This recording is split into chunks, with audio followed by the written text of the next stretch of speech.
Welcome to This Explainer. Okay, today we are unpacking a literally 2,000-year-old political treatise to discover exactly how ancient Indian statecraft forged a massive, enduring empire.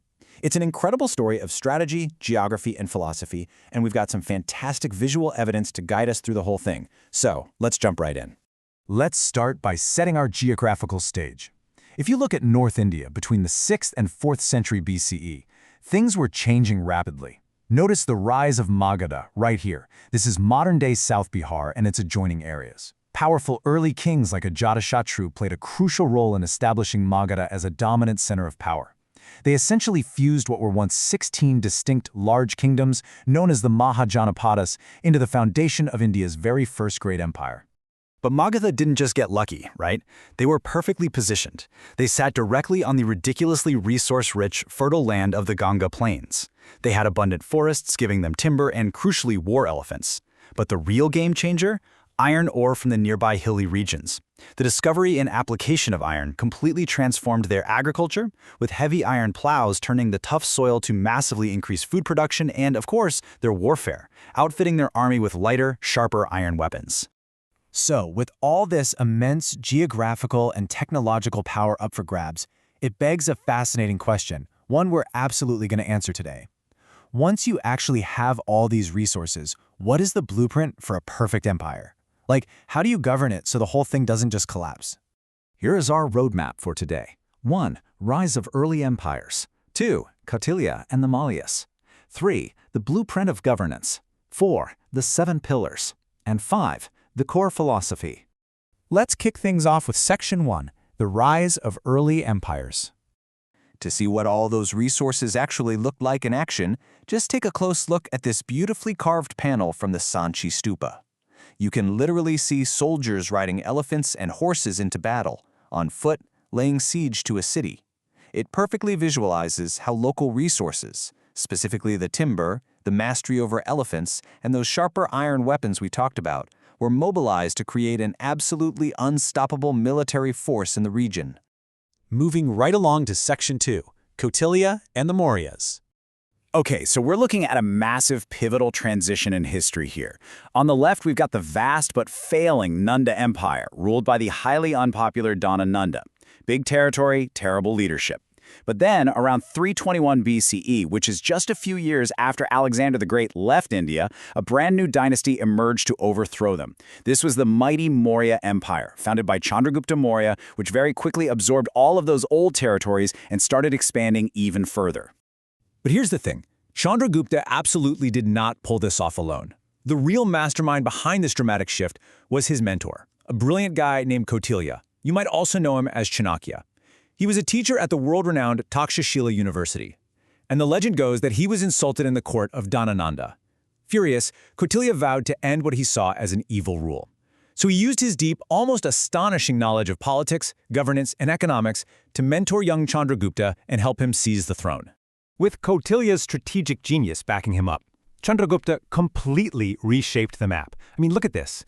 He didn't just take the capital of Pataliputra. He pushed out the Greek satraps left behind by Alexander and expanded his empire across this massive territory, stretching from the northern plains all the way down to the Deccan Plateau. He even established diplomatic relationships with the Greeks, famously hosting the historian Megasthenes in his court. Which brings us to Section 3, the blueprint of governance. So, how do you manage a sprawling empire like that? Well, Kautilya wrote what would become one of the most important political texts in human history, the Arthashastra. Literally translated, it means the science of governance and economics. And it's basically the ultimate how-to guide for statecraft. It was this clear, sweeping vision covering everything from defense and justice to urban planning and agriculture. The entire core of that book is based on this one fascinating concept. This quote brilliantly captures Kautilya's main analogy.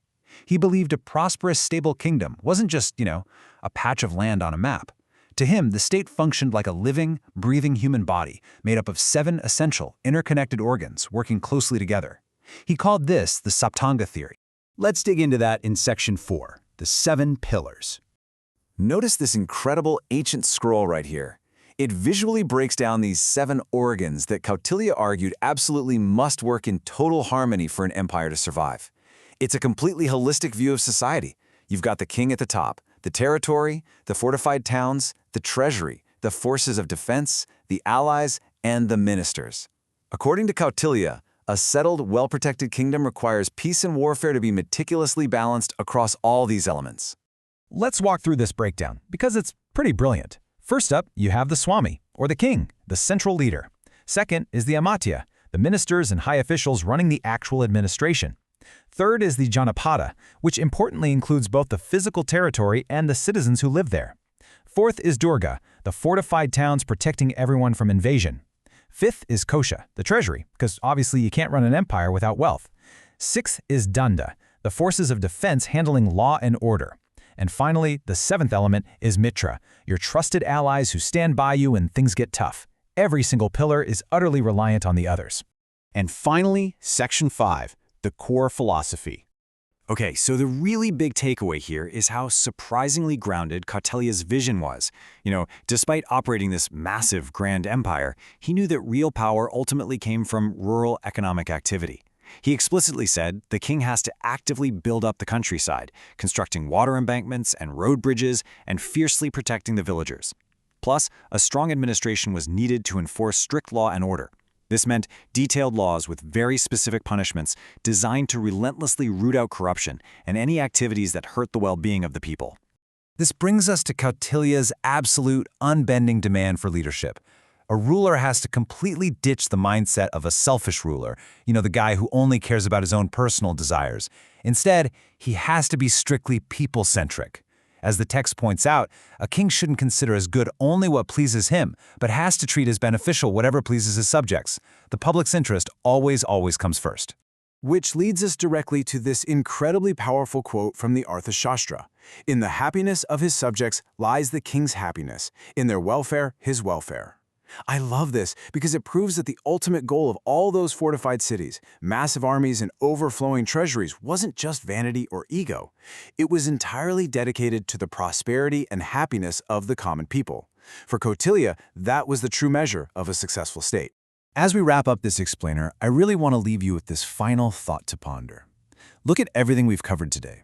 The focus on public welfare, massive infrastructure, strict laws against corruption, and a perfectly balanced multi-organ approach to governance.